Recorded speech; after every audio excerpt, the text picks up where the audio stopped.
Okay, you're now unmuted. So far.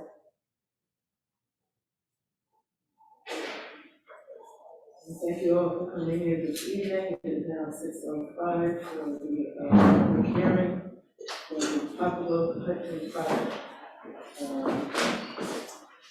Notice the public hearing for each project is published in the November 20th to the 1st, 2021 edition of the Register Star and posted on the Hudson Ideas website.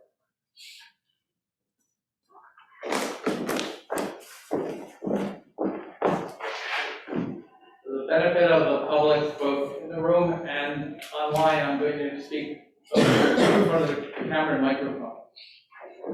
Good evening. Notice of public hearing on proposed financial assistance by the City of Hudson Industrial Development Agency.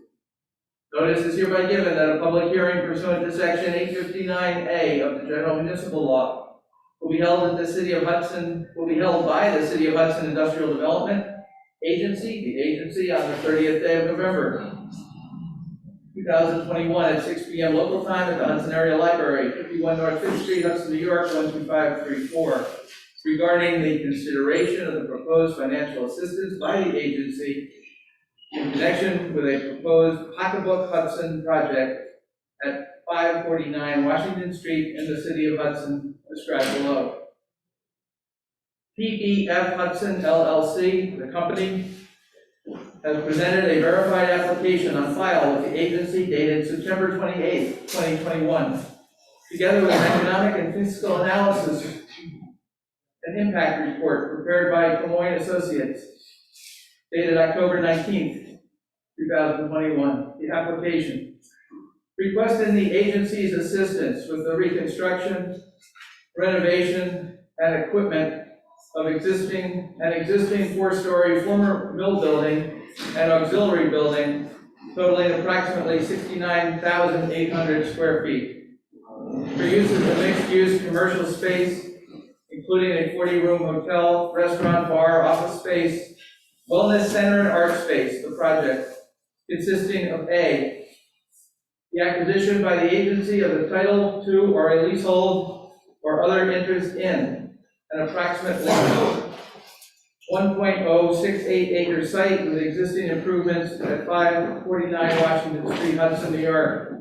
Tax ID number 110.45-3-74.100, the land. B, reconstruction and renovation of the existing four-story former mill building, an auxiliary one-story building and courtyard, the improvements.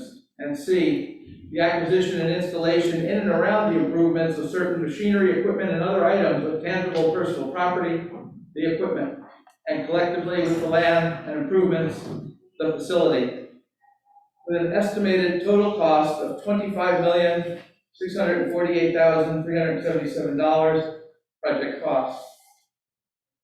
The application proposes the granting of certain financial assistance within the meaning of Section 854, Subdivision 14 of the Act with respect to the foregoing, including potential exemptions from certain sales and use tax, real estate transfer tax, mortgage recording tax, a payment in lieu of taxes, pilot agreement, collectively the financial assistance, and the lease with an obligation to purchase or sale of the project facility to the company or such other persons as may be designated by the company and agreed upon by the agency. The agency is considering whether to A, undertake the project, and B, to provide certain exemptions from taxation with respect to the project, including exemption from mortgage recording taxes with respect to any qualifying mortgage or other documents, if any, reported by the agency with respect to the project in the office of the County Clerk of Columbia County, New York, or elsewhere. 2, exemption from deed transfer taxes on any real estate transfers, if any, with respect to the project. 3, exemption from sales tax and use tax relating to the acquisition, construction, renovation, and installation of the project facility. And 4, an abatement or exemption from real property taxes levied against the project pursuant to a pilot agreement. proposed financial assistance deviates from the agency's uniform tax exemption policy. The agency will follow the procedures for deviation from such policy set forth in section 874, subsection 4 of the Act prior to granting such portion of financial assistance. Pursuant to Article 8 of the Environmental Conservation Law, the City of Hudson Planning Board, as lead agency for a Type 1 action and a coordinated review, adopted a negative declaration by resolution dated October 14th, 2021, finding that the project would not result in any significant adverse environmental impacts, and that an environmental impact statement could not be prepared. The agency will, at the said time and place, hear all persons with views on the location and nature of the proposed project or the financial assistance being contemplated by the agency in connection with the proposed project.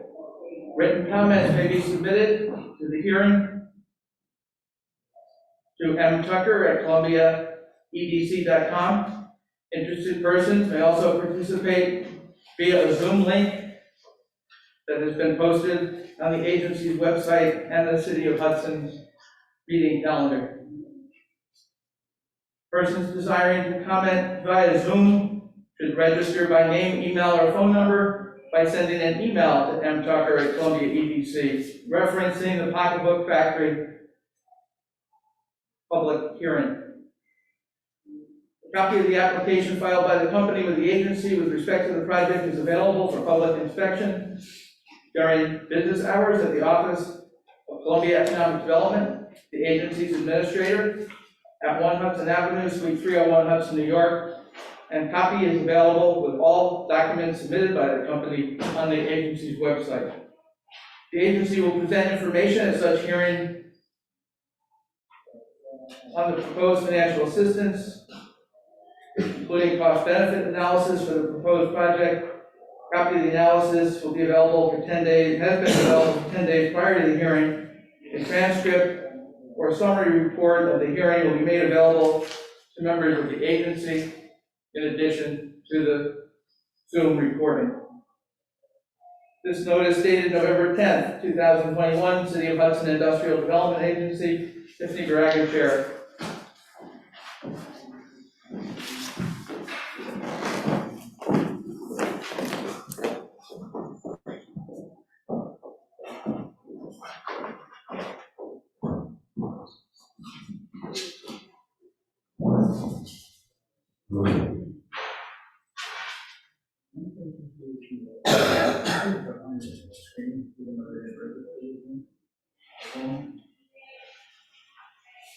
Even though the notice indicated that you could participate by Zoom only if you registered with CEDC, we will have a point in the program where you can raise your hand and we will take comments from you regardless of whether you contacted us or not.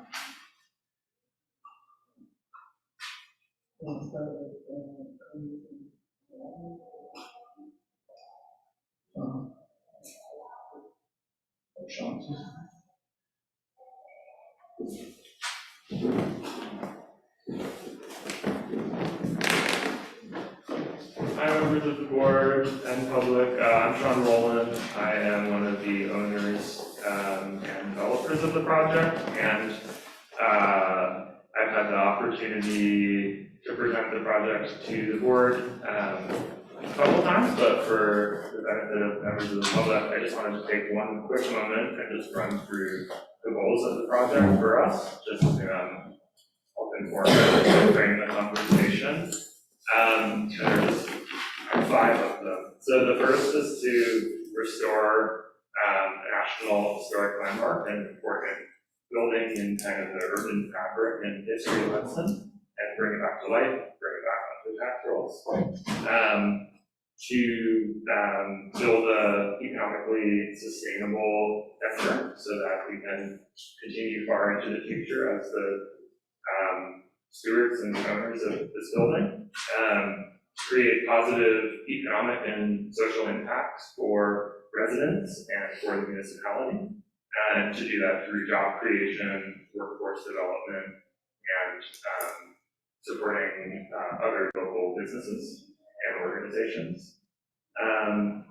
And to operate a socially progressive venture, meaning prioritizing equitable hiring and advancement opportunities for residents of Hudson, as well as residents of the entire region, and to support existing other businesses and nonprofit organizations.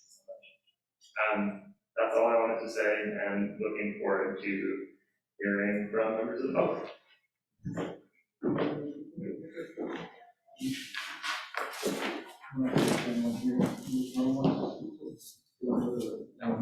Madam Chair, do you want to ask effective taxes or restrictions if there's one time that wants to be heard?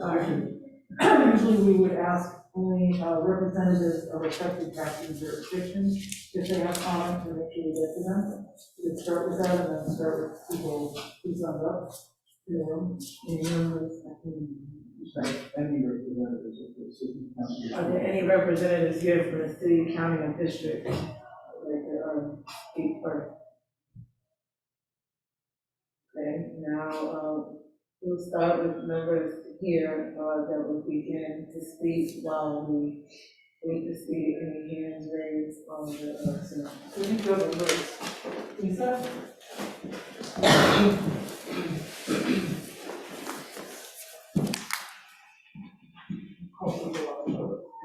Thank you.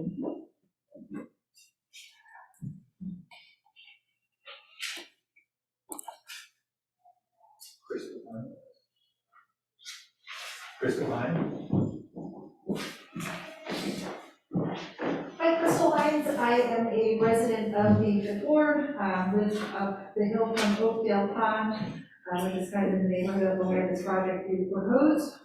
I drive or walk by the Poplar Factory at least twice a day, if not more. And I think it's exciting that that building might come to life again. It brings everything that the IDA should support. It brings jobs. It brings money into the city. I think this is the kind of project that should all get around behind and embrace. I just encourage you to support and approve this project. Thank you. Okay, Crystal. Next we have Lucas Crump. Yeah, hi, my name is Lucas Crump. I'm a resident of Hudson, also a small business owner. And from the moment I heard about this project, I was much like Crystal, excited about the potential opportunity this creates both for the community, from the job creation, as well as restoration of a landmark building. And I just want to express my support and also express my gratitude for the individuals that have taken on this project. I think it's great, and I'm very, very excited for them and happy to contribute and support in any way I can. Thank you. For anyone who did not sign up, would like to speak? Oh, my name should be on the list. My name is Claire Cousin. I am representing the Hudson Casco Housing Coalition. We sent in a written communication on behalf of some residents of the Fifth Ward and community members who just had some asks and considerations of the applicant and the IDA before approving. We know it's inevitable, this is their property, they're gonna do as they wish. We were hoping for some further community engagement before we got to this point. There was some conversations and some missed opportunities. We were just hoping to find some common ground to appease the neighbors of the area also. So you guys have the right communication. Madam Chair, we received the communication, trying to get into the public Would you hearing. like to speak on behalf of the communication that you sent? Who is this? I was told that they would read it, you guys would read it. Yes, right. I'm sorry, I was wanting to be sure it wasn't someone who wasn't able to get into the technology. We did reach,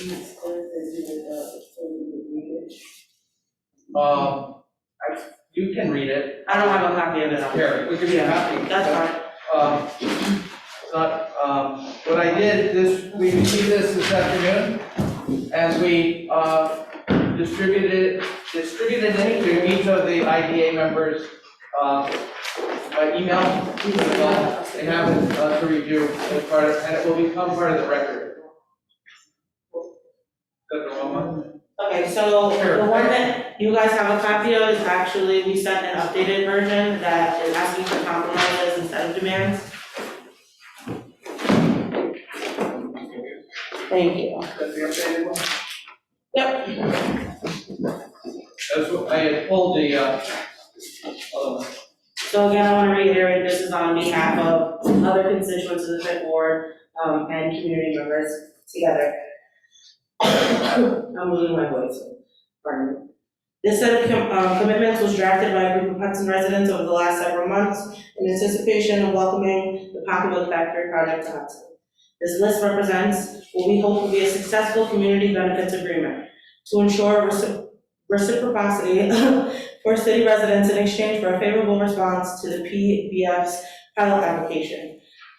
The neighborhood asks, engagement process with neighborhood, separate from citywide communication, developing clear channels for addressing problems or requests.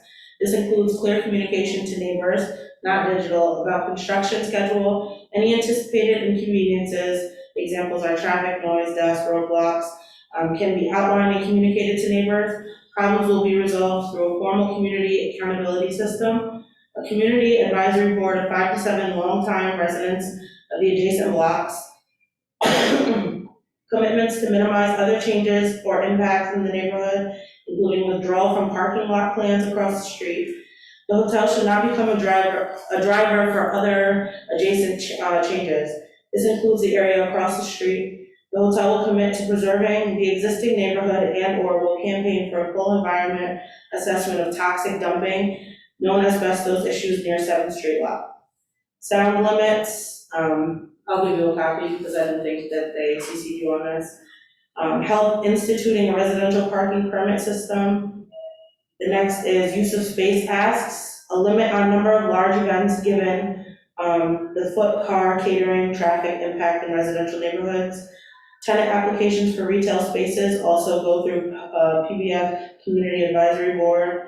Retail businesses must be locally owned or operated. Provide indoor or grounded covered space, outdoor space to campers at Oakdale in the event of avoiding rain cancellation. Employment-related tasks. 50% of hiring from Hudson City proper. Housing support provided for a certain amount of local hires. Protection of workers to organize, unionize, and initiatives. Promote car-free tourism and use of city through shuttle system and networking with other hotels. Visitor impact communication with guests and clients. How PBF educate people staying at their hotel about contemporary housing issues in Hudson. Some city improvements that we're asking. Help make surrounding areas more pedestrian friendly, level sidewalks and paths around Oakdale. A fund created to offset real estate tax increase for longtime homeowners in the area. 10% of income from hotel and restaurant goes towards the Hudson Housing Trust Fund. Donating money to rebuild the Oakdale playground. If the Hudson Youth Center does end up using or does end up paying paid Oakdale beach passes for tourists, the hotel would purchase a limited number of passes to maintain predominant use of the beach by locals. Again, I reiterate, these are just some asks that we're asking for you to consider, for the IDA to consider. The community wants to be fully engaged. They know that this project is inevitable, it's gonna go through. There's no point in trying to stop it, but the residents have some real concerns. So, thank you. Great, and thank you for sending that. I did get it to all the board members and will become part of the permanent record of the hearing as well as your recorded remark. Thank you. Thank you, sir. Is there anyone online that has any comments? Someone? Kyle Weidman? Hi. Kyle Weidman? So, Unmute yourself. Yeah, hi, thank you. I wanted to, Can you speak up a little bit? I wanted to support the statement that Claire read and the requests that were made. I think that There are some potentially negative impacts of having a hotel of the scale in the neighborhood that it's in. And I think that it's important that we offset some of those negative impacts with these requests. Additionally, I think that providing a tax break of this scale means that there should be a clear monetized expectation from the owners who will profit from this project to put those resources not just into the economy in terms of producing, in terms of this business existing, but tangible monetary compensation that benefits the residents of Hudson. And one thing that I didn't hear read in the list, but I would like to bring to attention is that there used to be several hotels in Hudson that accepted homeless vouchers. We have a huge issue with houseless people in our community, and the current hotels that accept homeless vouchers, most of them are over 30 miles away on the other side of I-90, which means that people can't access jobs, schools, grocery stores. And I think that if this hotel comes to life, they should accept a certain number of homeless vouchers to enable residents of our community to stay within walking distance. And it could be for families. They could set aside a certain number of rooms that are always provided. There's enough space in the building. Some of the community space could be additional temporary living space.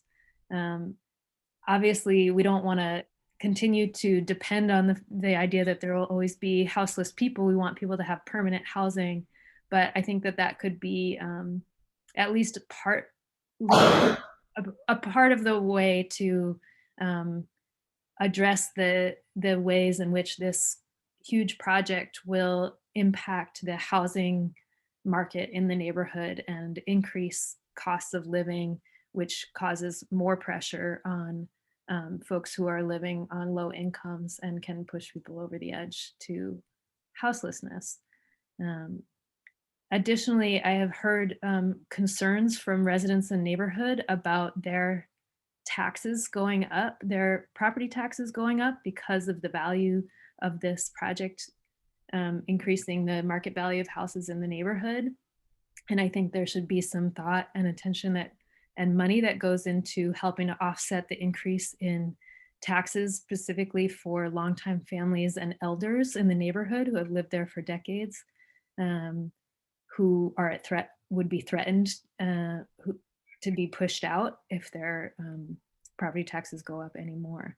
So those are a couple of other ideas I would add on as part of the community benefits agreement. Thank you all. Thank you, Kaya. Is there any other public comments from those?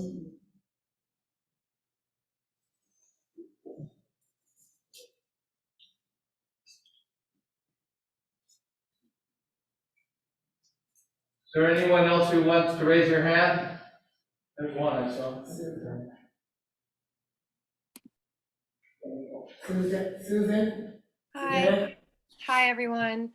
I just want to offer my support for the statement that Claire read as part of a group of people coming together to think about ways that this arrangement can be reciprocal and that the benefits and gain of the hotel becomes a gain for the city as well.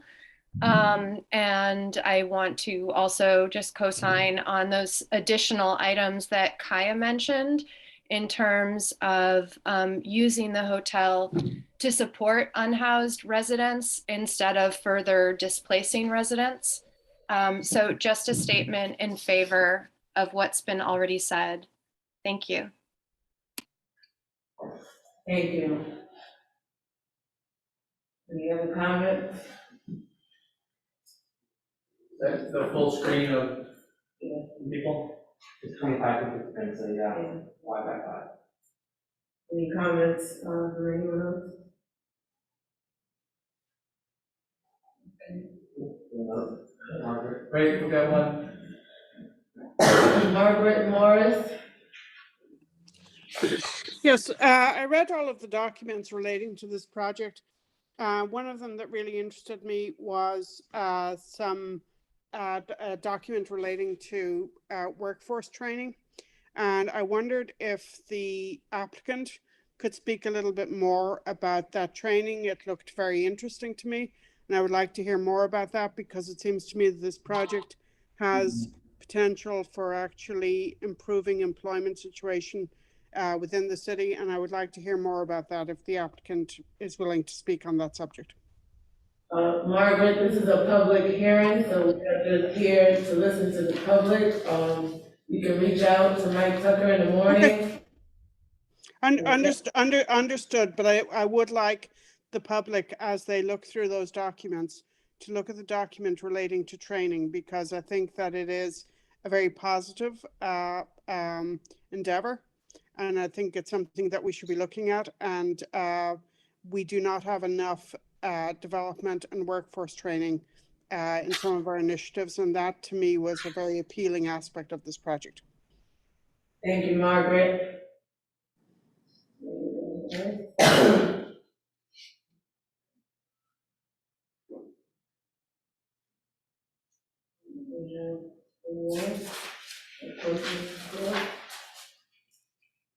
Clinton?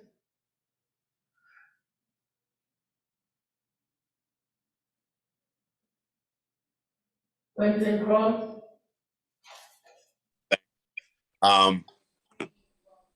Good evening, Quentin Cross, Hudson Housing, Hudson Catskill Housing Coalition. I stand in solidarity with the statement that was read by Claire, and I want to put on record what, for many years, for forever, one of the biggest problems with these pilots for anybody has been the mechanism around enforcement and making sure they do what they said they're going to do. So I think that's very important because we are a city that, I know for the last 20 years, going back to like Factory or LMB, folks didn't necessarily do what they said they were going to do, whether it was job training, whether it was hiring folks from economically disadvantaged communities like the Census Tract 12 and 13 or 12 and 14, second and fourth wards, so to speak. They didn't follow through, like the cabbage factory with Hawthorne Valley and all these grants and all this money and all these pilots given to people. And my community is still in the same place that they were. So as you think about these pilots, if you have, so many folks coming in trying to develop, I want you to think about enforcement, because we're at a time of enforcement when it comes to granting these pilots. So I thank you so much. Thank you. Is there any other hand? Anybody else from the Zoom?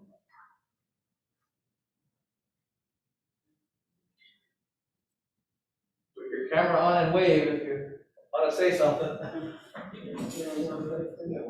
Vicky? That's allowed. Vicky? Hello, how you doing? Hello. So there is a parking issue between the two developments, the Depot District and the Pocketbook Factory, and I live right in between them.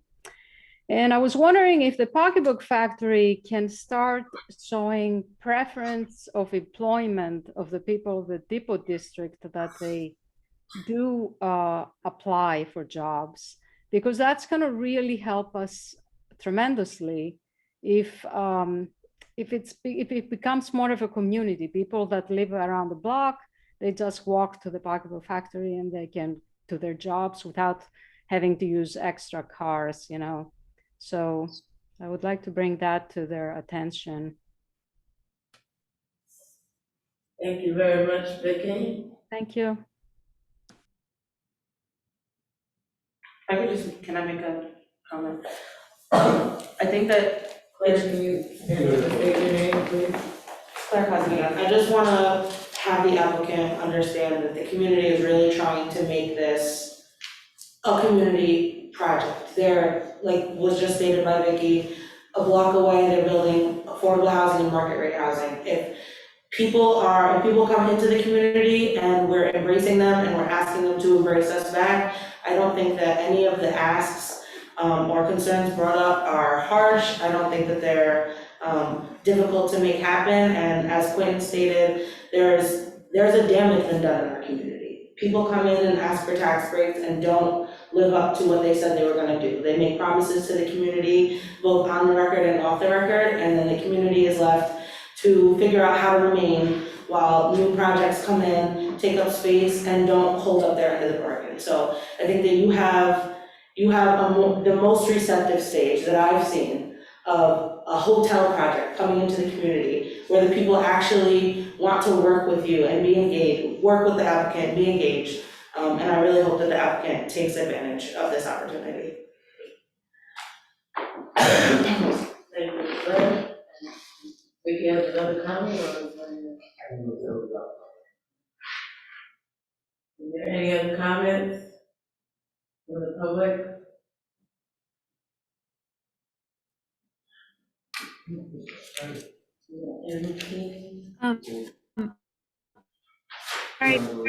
I just wanted to add, if we could sort of formally request that the applicant group meet with the individuals who were part of drafting the Community Benefits Alliance, which is like, I think, a loose group of people, but forming around this. Would the applicant be willing to meet with those individuals over Zoom? The applicant cannot answer any questions, but I'm sure. We'll put it out there. Yeah. Thank you. Can you please, briefly? Hello. So, Can you hear me? Yes, please state your comment. My comment is that I am in support of the project and I am really impressed with the application and all of the different aspects that the applicant has put into this. And also just wanted to say that I appreciate the community's voice and willingness to meet the project and to be a part of it. And I hope that this dialogue can continue. And from what I've experienced so far, the applicant is very willing to listen. So I'm hopeful.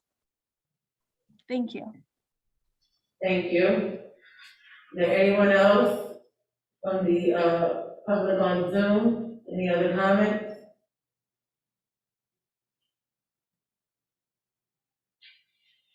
I'll give you 1 minute to think about it before we close out. Is there any other comments from the public on the floor? I just like to go on record. I think this is Lucas Crump. I view this as one of the most important projects to this community right now in terms of economic development, growth, and job creation, tax revenue, and everything else. And I just want to go on record and based on my observation, the elected leadership of this community, the mayor is not present at this event, in this hearing, which is deeply concerning to me. Mayor is at a meeting. We're at a meeting with selecting, on the committee to select the new school superintendent, and they're interviewing the final candidates. And he will be, all members of the IDA will have access to the recording. Thank you for the clarification. It's not that he's not interested, it's has another obligation. Yeah, stop talking about our mayor. Stop trying to disregard our mayor. Sit down somewhere.